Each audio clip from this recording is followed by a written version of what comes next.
안녕하세요. 정동섭의 민법 민사특별법 마스터북 우리가 강의 오늘은 12강입니다.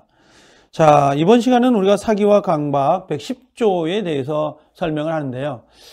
사기 강박은 요 근래는 문제가 좀 약간 뜸합니다. 그래서 3자 사기 강박 요걸 좀 조심을 하실 필요가 있지 않나 생각이 됩니다. 자, 사기 강박 한번 볼까요? 마스터북은 27페이지에 있는 부분입니다. 자, 사기 강박하고 들어오죠. 사기 강박하고 들어오는데 사기하고 강박은 이런 거예요. 갑이라는 사람이 토지가 있는데 자, 을이라는 사람이 이렇게 사기를 쳤다 그럴까요? 네, 사기를 당했습니다. 누가? 갑이. 그리고 매매가 이루어진 거죠.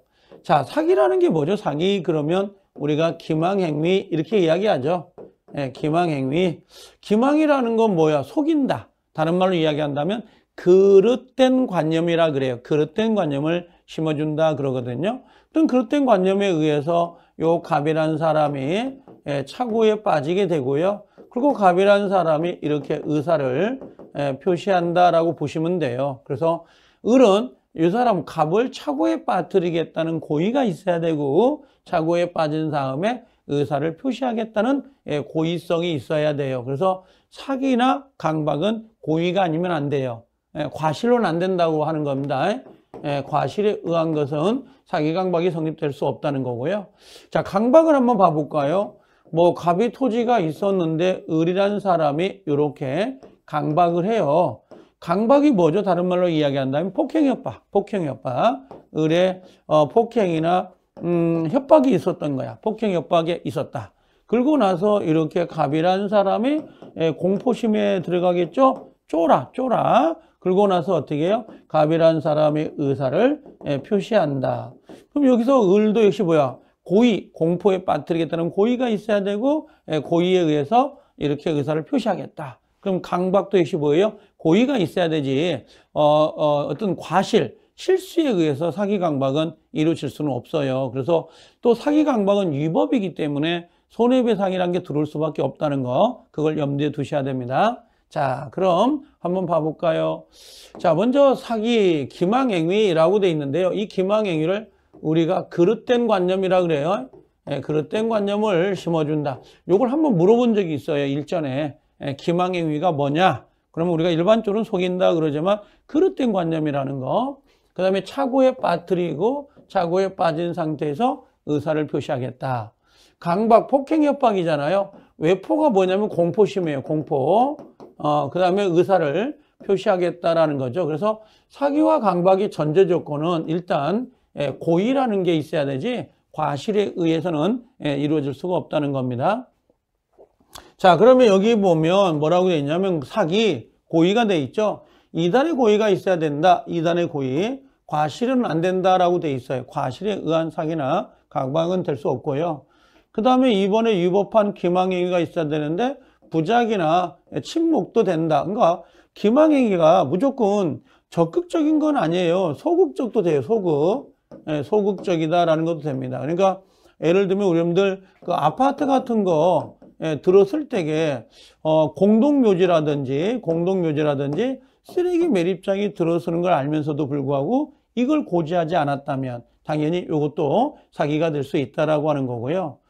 그 다음에 주관적으로만 따집니다. 사기나 강박은 사람마다 다르기 때문에 착오처럼 객관적 사실을 판단하진 않아요. 주관적인 사실만 판단한다는 거.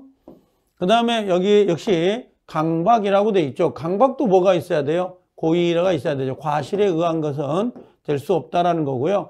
강박은 그냥 폭행하고 협박을 생각하면 돼요. 폭행 협박인데요. 종류는 제한이 없어요. 뭐 경제적인 거, 신체적인 거, 사업적인 거 상관없고요. 또 폭행 협박은 실현 가능성이 있느냐, 실현 가능성이 없느냐, 그건 따지지 않습니다. 실현 강의 여부는 따지지 않습니다. 자, 요거 고소고발은 별표시죠. 고소고발은 부정한 이익이에요. 부정한 이익을 취득할 목적으로 한다거나 수단이 위법일 때는 강박행위가 될 수는 있다라고 돼 있어요.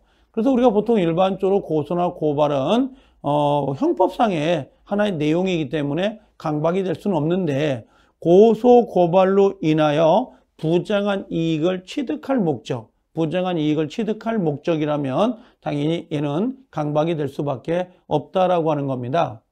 그 다음에 디귿번도 역시 별표시인데 완전히 박탈이라고 되어 있거든요. 원래 강박은 취소할 수 있는 건데, 취소할 수 있는데 완전히 박탈당했다 그러면 얘는 의사 무능력자라고 취급을 해요. 의사 무능력자. 그러면 강박으로 취소가 되지 아니하더라도, 강박으로 취소가 되지 아니하더라도 뭐가요? 무효가 될 수 있다 없다? 무효가 될 수 있다. 그렇게 정리하시면 될 것 같아요. 자, 그럼 효과는 어떻게 되냐 그랬더니, 자, 상대방이 사기 강박은 언제나 취소해요. 그래서 예를 들면 갑이 집이 있고 토지가, 을이라는 사람이 이렇게 사기나 강박에 의해서 계약이 이루어졌다. 그럼 요 갑이라는 사람은 요 계약을 언제나 취소가 가능해요. 상대방에 의한 거니까. 자, 문제는 요거거든요. 삼자 사기 강박 요건데, 요게 니은하고 연결이 돼요. 자, 삼자 사기 강박은 어떤 거냐면, 자, 갑이 토지가 있고 여기에 A라는 사람이 사기 강박을 치고 요 을하고 계약이 된 거야, 매매가. 그러면 매매 계약은 갑과 을이 된 거고 요 삼자가 사기 강박을 친 거죠. 이걸 우리가 삼자 사기라 하거든요. 그럼 삼자 사기는 요 갑이라는 사람이 요 계약을 무조건 취소를 해버리면 을이 불치의 손해를 볼 수가 있어요, 상대방이. 그래서 취소권자는 함부로 취소를 하지 못하고 반드시 요 상대방이 요 삼자가 사기 강박을 해서 자기가 싸게 샀다는 것을 알았거나 알 수 있을 때만 취소가 가능해요. 그래서 상할 수가 있어야 된다. 상알 수가 있어야 취소가 가능한 거지 언제나 취소가 되는 건 아니에요. 다만 대리인이다란 말 보이죠? 요 상대방의 대리인 나오면, 무조건 대리인 나오면 언제나 취소가 돼요. 왜 그러냐면 대리인은 삼자 사기가 아니고 그냥 상대방 사기예요. 본인과 대리는 한 몸뚱아리거든요. 그래서 삼자 사기 강박이 아니라 상대방 사기, 이렇게 정리를 하시면 돼요. 근데 단순히 피용자라고 하는데, 이 피용자가 뭐냐면 직원이라고 생각하면 돼요. 직원. 그래서 여기가 사장님이고 여기가 직원이에요. 그래서 사장님을 위해서 과잉 충성한 거죠. 사기 강박을 해가지고 요 계약이 이루어졌다면 요 사장님이 알았냐 몰랐냐를 따져서 취소 여부를 결정하지 언제나 취소가 되는 게 아니에요. 그래서 삼자 사기니까 여긴 누구예요? 여기는 상할 수가 있어야 돼요. 상할 수가 있어야 그래야 취소가 된다, 이렇게 보시면 돼요. 그래서 될 수 있으면 요 삼자 사기 요 니은번 요걸 반드시 알려고 노력하셔야 돼요.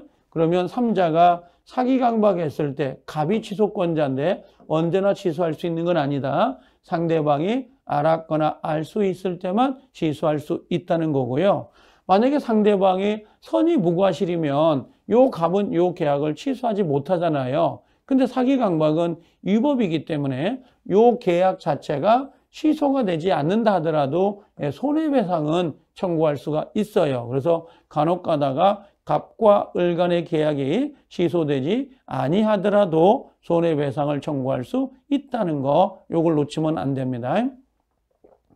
자, 그 다음에 자 올려보면 경합관계는 아까 똑같아요, 내용이.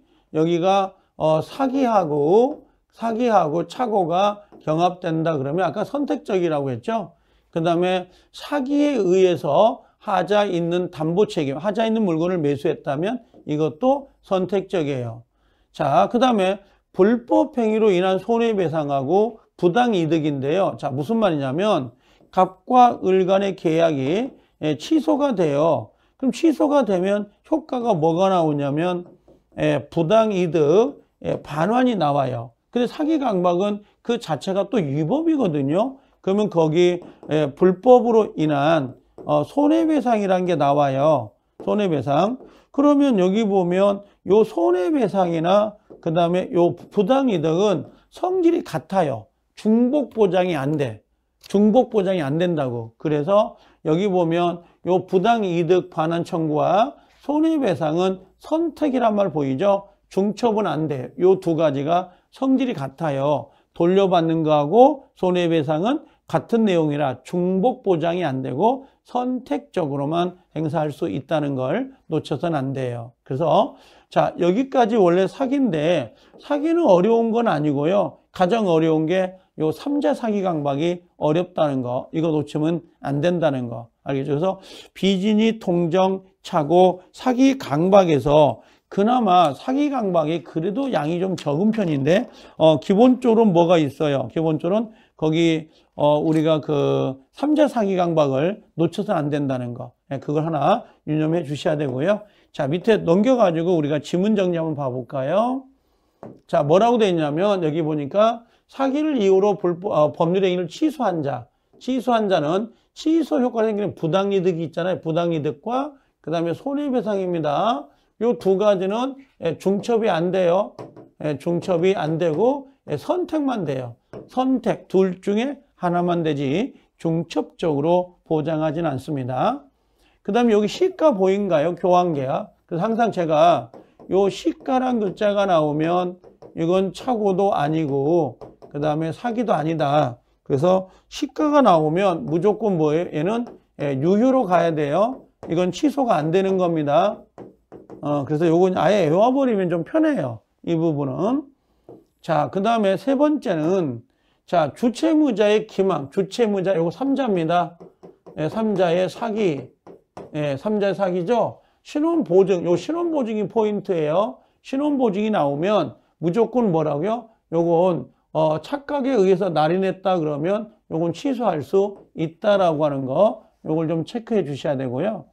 자, 그 다음에 강박의 정도가, 강박은 원래 취소잖아요. 근데 극심해 가지고 의사결정이 완전히 박탈당했다 그러면 요건 무능력자로 취급을 해요. 그래서 당연히 무효가 돼요. 취소가 되지 않더라도 당연 무효. 이렇게 정리하시면 돼요. 그 다음에 고소고발은 원래 형사소송의 일환이기 때문에 원래 사기 강박이 될 수가 없는데 여기다가 부정한 이익이죠. 요게 포인트네요. 부정한 이익을 취득할 목적으로 사기 강박을 요 고소고발을 이용했다면 이건 당연히 취소가 될 수는 있어요. 강박이 되기 때문에 그렇게 정리하면 될 거고요. 그 다음에 요 사례 밑에다가 넣은 게 뭐냐면 요게 제3자 사기예요. 제3자 사기 강박인데요. 자, 갑은 병으로부터 기망을 당해 을에게 매도했다라고 되어 있거든요. 이걸 좀 올려보면 이런 거네요. 갑이란 사람이 있고 부동산이 있는데요. 여기를 병이 사기 강박해서 을하고 계약을 맺었어요. 매매를. 그럼 3자 아주 전형적인 3자 강이 여기 3자 사기 강박이죠. 이렇게 되는 거니까. 자, 그럼 1번에 을이 상대방이죠. 을이 상대방입니다. 계약 당시 이와 같은 사정을 몰랐다. 이건 선이죠. 근데 과실이 있답니다. 그럼 이건 알 수도 있었겠네요. 3자가 사기 강박 쳤다는 걸 알 수가 있었다면 당연히 취소할 수 있어요. 상할수는 취소가 됩니다. 자, 갑이 병을 상대로 불법행위 손해배상, 사기 강박은 불법이니까 청구하기 위해서는 먼저 을과 매매계약을 취소할 필요가 없어요. 그래서 갑과 을 간의 계약이 취소되지 아니하더라도 손해배상을 청구할 수 있다. 그렇게 정리하시면 되고요. 자, 대리인 나오잖아요. 대리인 나오면 선악 무과실 따지지 마세요. 그냥 언제나입니다. 언제나. 언제나 취소할 수 있다 없다? 있다. 요걸 하나 좀 정리하면 되고요. 하나 더 정리한다면 아까 피용자가 있었죠. 요 피용자는 3자 사기에 해당되기 때문에 상할수를 따져야만 취소할 수가 있다. 이렇게 보시면 돼요. 그래서 사례 문제로는 사기 강박은 얘를 빼놓고 생각할 수가 없어요. 그리고 사기 강박이 시험에 나오면 3자 사기 강박은 반드시 들어가요. 시험에 많이 들어가기 때문에 요걸 하나 정리하고 계시면 될 것 같아요. 자, 여기까지가 사기 강박이고 요 뒤에 넘어가면 의사표시 효력이라고 되어 있는데요. 요것은 우리가 계약의 청약과 승낙이 같이 연결돼요. 그래서 가볍게 보시면 되는데요. 우리나라는 도달주의가 원칙이고 요건 의무규정이에요. 그래서 우리가 보통 의사를 표시할 때 도달주의입니다. 도달 전이면 철회할 수가 있지만 도달한 후에는 함부로 철회가 안 됩니다. 나 못하겠다? 못한다는 거. 그 다음에 예외로 발신주가 요거 격지자 간에 요거 승낙이에요. 격승발로 외우거든요. 격지자 간의 계약의 승낙은 요 통지인데 요거는 언제라는 거야? 발신주의라고 생각합니다. 그래서 우리가 격승발 이렇게 외우거나 그 다음에 그다음 청입니다.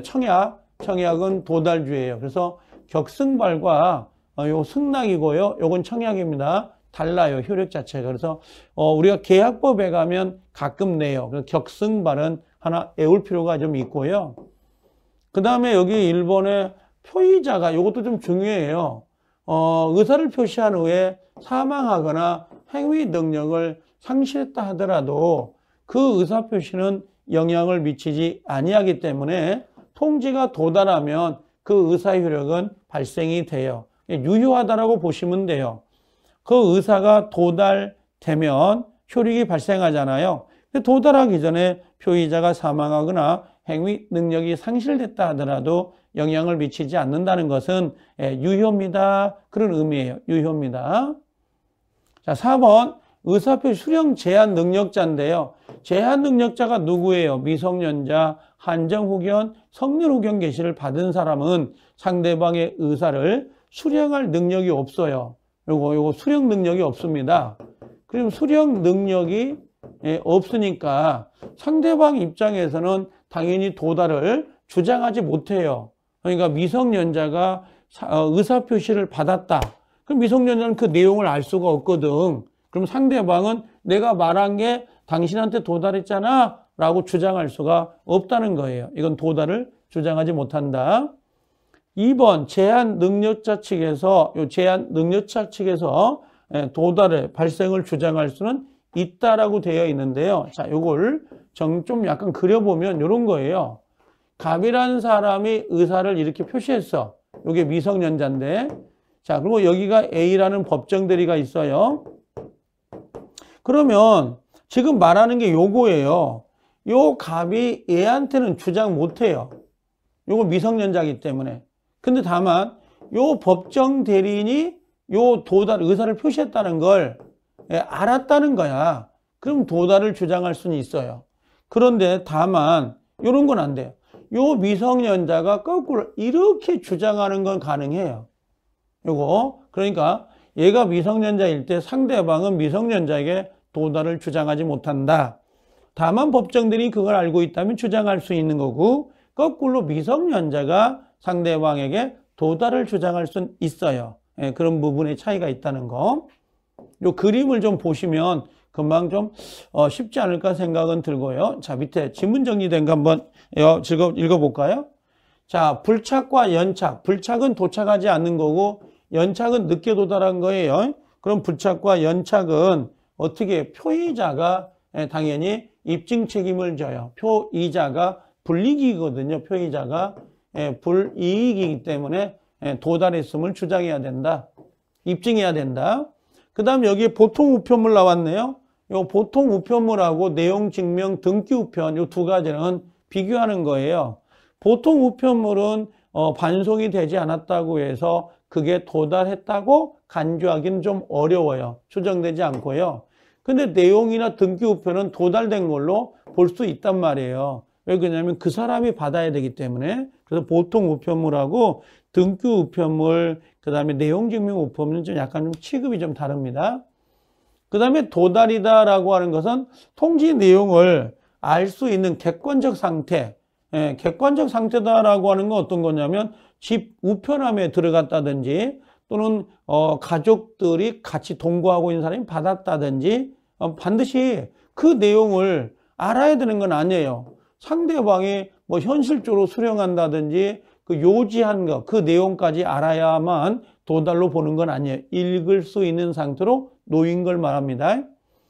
그 다음에 의사표시가 상대방에 도달했다면 상대방이 그 내용을 알기 전이더라도 함부로 그 의사를 철회할 수가 없어요. 그래서 도달 전이면 철회할 수 있지만 도달 이후에는 철회할 수 없다는 거.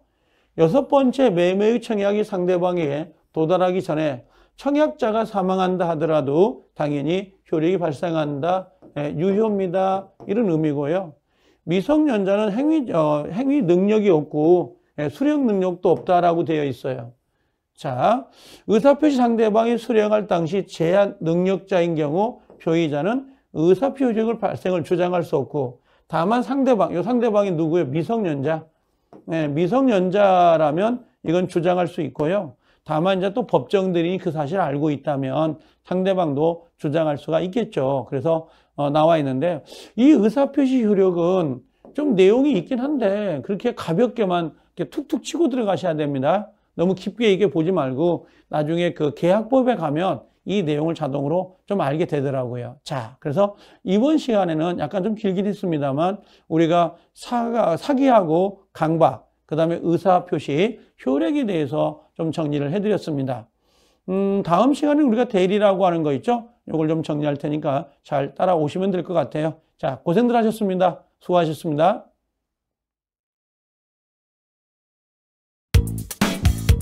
강사력이 합격이다. 내가